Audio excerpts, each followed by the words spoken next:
Well, since my last episode on the staff broadcast, I have continued to work as the director of athletics and as a women's golf coach.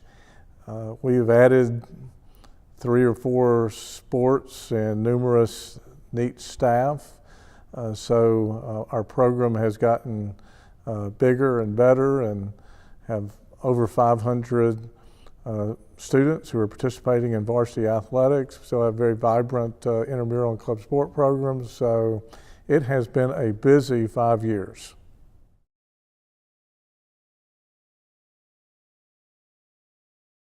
I am a 1977 graduate of Rhodes.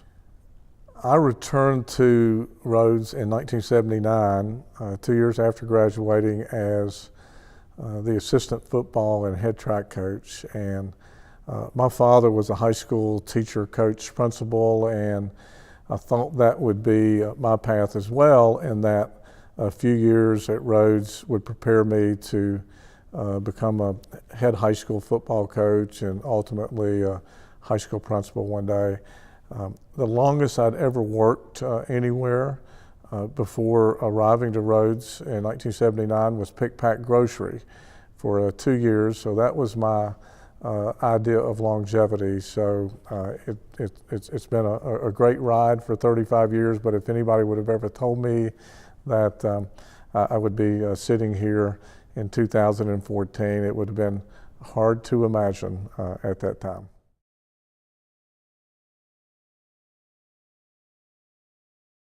State-of-the-art synthetic turf fields, and this summer we installed lights at Crane Field, which have been both fields, and the lights have just been great for our varsity athletes and staff and fans. This September we'll play our first night home football game against Washington University on September 13th. So it really has afforded us great opportunities with practices and games.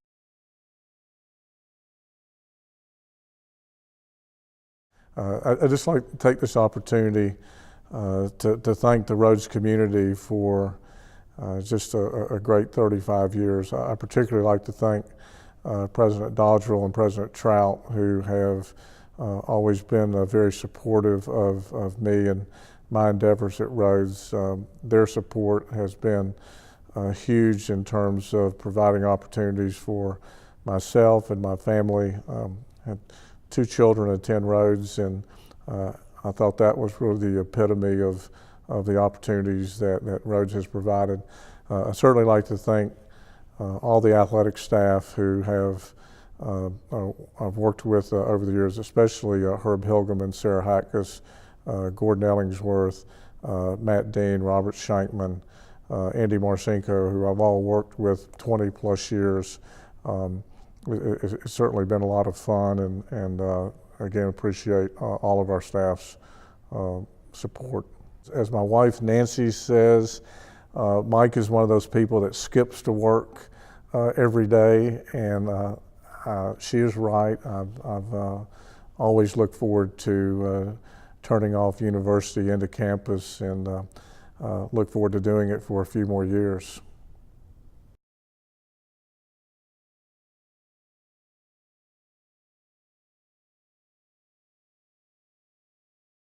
No, I was not intending to be here for nearly this long. I thought I would work here just long enough to figure out what I wanted to do other than work at Rhodes College, but 1 year turned into 2, 2 into 4, 4 into 8, and here we are. No, I'm pretty well satisfied with that. I'm going to be at Rhodes for till the time comes to not be at Rhodes or anywhere else. So I was not going to attend school here. I was going to go to the University of Memphis, known as Memphis State, but I happened to win a scholarship just a few weeks before classes began in fall of 1980, and I met Ray Allen, former Dean of Admissions, at the scholarship banquet. He asked me where I was going to school. I told him U of M, and he said, "Why don't you come give Southwestern a look?" So I came over to the campus, took a tour, talked to him about other financial arrangements, and before you know it, I was enrolled here just a few days before classes began in September of 1980. And did you have a major? Yes, I majored in political science because I had thought about going to law school, becoming a lawyer, but realized at one point late in my academic career that I didn't want to do that anymore. And so once I graduated, I really didn't know what I wanted to do. I needed some cash, and a job happened to open up in the accounting department where I'd worked as a work-study student. And I was offered the permanent job and thought I would do that for a year or two until I figured out what I wanted to do, and that never came up, so here I am.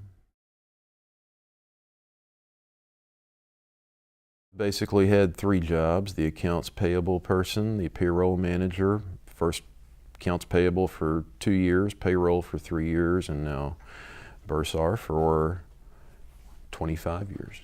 The bursar is the bad guy who makes people pay tuition to go to school here. We try to help people figure out a way they can pay it with financial aid, loans, whatever, but sometimes it doesn't work out. But it does for the overwhelming majority of them.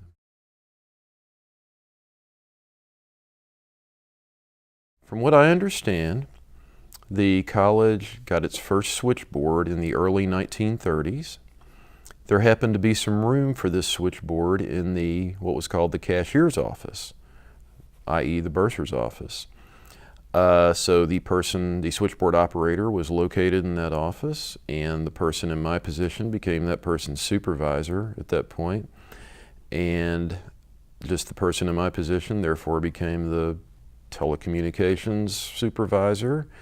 And even though it grew by leaps and bounds over the years, the person in my position has always supervised the telephone system.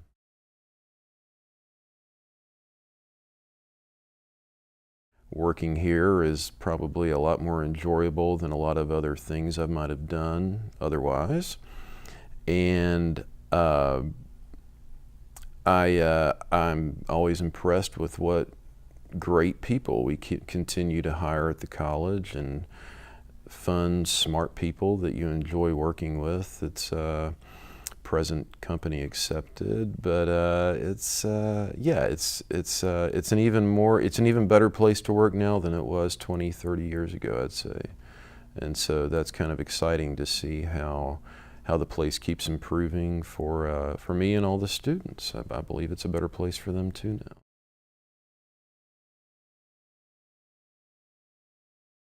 Yes, I'd like to set the all-time record and be carried out on the stretcher from my office directly to the morgue. I think it'd work out much better for everyone if that's the way it ends.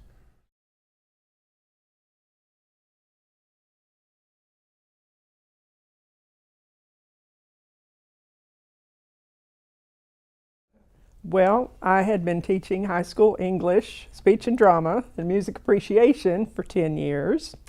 Decided I didn't really want to do that the rest of my life. And I was looking at the newspaper one day, and there was an ad for a cataloging assistant in the library at Rhodes College. And I applied, and I got it, and was in the cataloging department for a number of years until we moved to Barrett. And they asked if I would be interested in taking over the media center. One of the reasons being we were going to take back over the music library, and I had a music background, and they thought that would help. So that's how I came to be in the media center. I was a stranger. I had had a former student who had come to school here. He had gotten a scholarship. So I was aware of Rhodes, and I'd only lived in Memphis about 2 years at the time. So I had never even been over here when I came for the interview. So it's a beautiful campus. I was just in awe of the beauty, and still am. It's a beautiful place.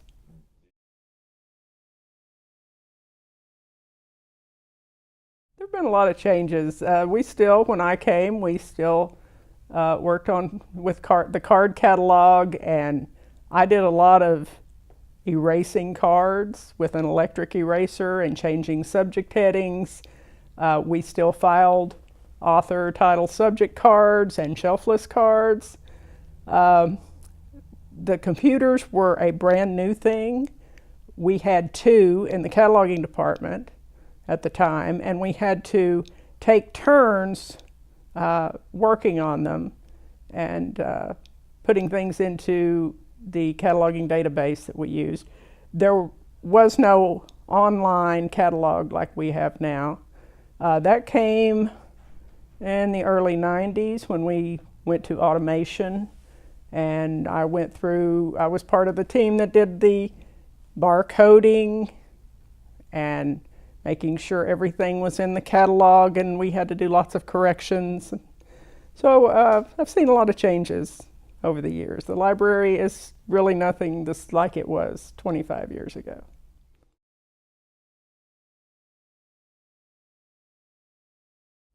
I think being part of the group that got to move to Barrett and help set it up and get it going.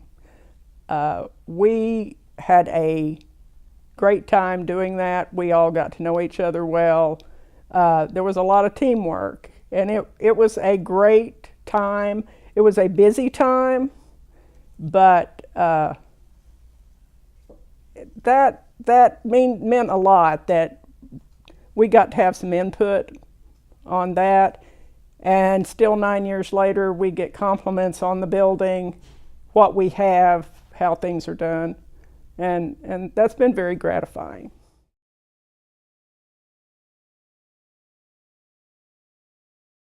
I think just one day I realized, hey, you've been here 5 years, hey, you've been here 10 years. And at some point you're like, you've invested a lot of time here, you need to make it work. So I'm still here.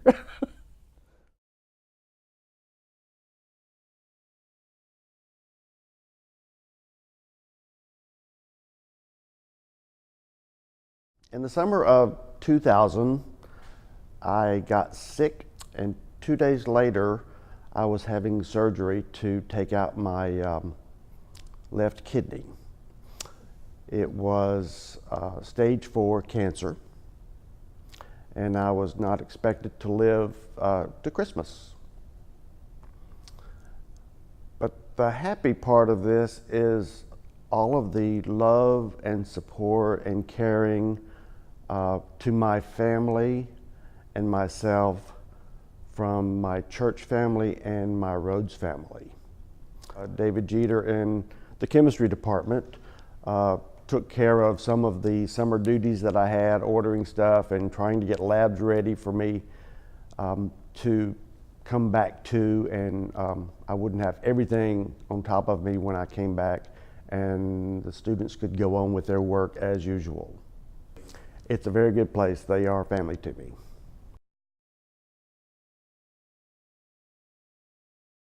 Well, as the chemistry department storeroom manager and supplier, I deal with a lot of vendors. I order supplies, chemicals, equipment, furniture, all kinds of things, even odd things from odd places. So my name is out there. And often I get mail from people who I've not dealt with, who don't know me, and always on the shipping instructions, it's Rhodes College, attention, Jeff Good. So they see Rhodes College, Jeff Good, he must be a doctor. So sometimes suddenly I'm a doctor, but they often get the last name wrong, either mistyped or misheard, and so I may be Dr. Gooch or Mr. Goad. But one time I got an envelope from someplace I didn't know, and I was Dr. Dude. I put that envelope on the wall for a while. I liked being Dr. Dude.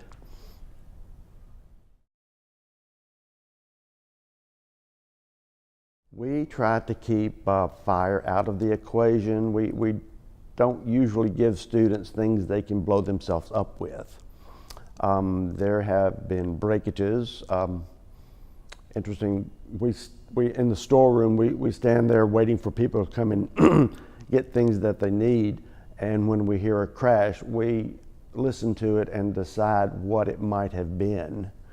Often we can get it right. It's either a desiccator lid or a beaker or a flask. The most harmful thing that usually happens is a cut with glass, and I keep Band-Aids on hand.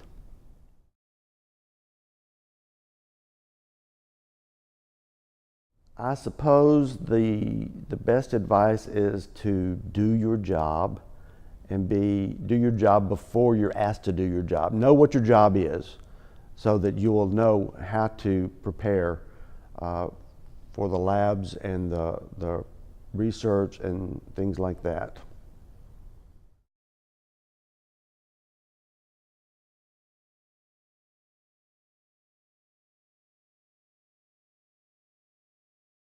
Well, John, I was looking for work, and I had got frustrated with looking for work, and my unemployment had ran out, and it was a coincidence that my uncle was going to church with James Vance, and he called my mom up and said, "I hear Jesse's looking for a job," and he directed me out here to Rhodes and to fill out an application and talk to James Vance. Mr. James was my supervisor and superintendent of ground maintenance at the time. And I came out here and met James and looked over the campus and never thought that I would be here, not 1 year, not let alone 25 years, but it come to grips that I'm still here.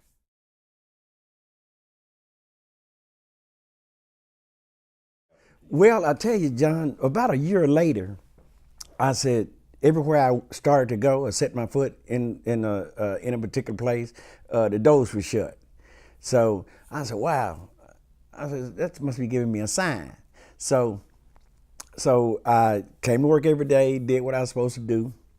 And for 6 months, I kept telling myself, I can't stay here. You know, I ain't making enough money. Because I was used to working in factories and making a lot more money. But I needed a job at the time I came here. So 6 months passed. I said, I can't stay here for this little money, man. When I first came here, I had 2 pocketbooks of money, And as I stayed here a little while longer, a year went by. And one pocketbook, I didn't know where it went. So I said, well, it's not a bad place to work. And then I liked what I was doing, working outside. But the most valuable thing was a guy named Henry Pratchett. I got up under his wings, and he directed me and treated me like a son and showed me about pruning and if you prune something, it's just like cutting your arm off, you can't put it back, and I was bonded with him and learned that. So as the years went by, about a year and a half later, I said, well, ain't a bad place to work. I'm going to stay at Rhodes.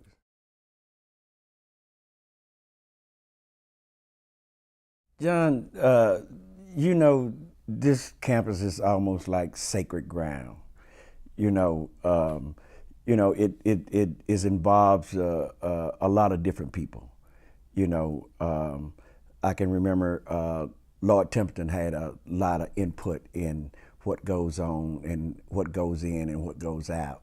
But as years pass and we got more students and we enlightened the campus, Kevin Sackett, Alan Boone, Brian Foshee, and I think even maybe some of our trustees would have some input on what needs to happen.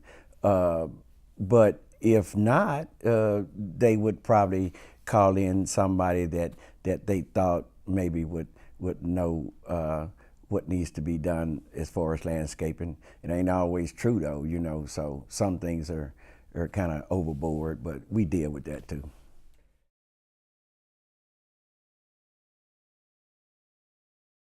Fisher Garden has needed to be re-landscaped for so long. My biggest pet peeve was putting it in the right places of comments is saying that it's something need to be done, along with Kevin Sackett. And I guess, John, you might have had something to do with that too, but it was a good thing. You know, it was resurfaced. It's more open, it's pleasant, is a lot more breathtaking, because in the beginning it was just like a circle, and everything, you was like losing your breath when you went into it because everything was enclosed. So with opening it up and the view from Oak Alley, it really enlightened Fisher Garden and the landscaping of the campus.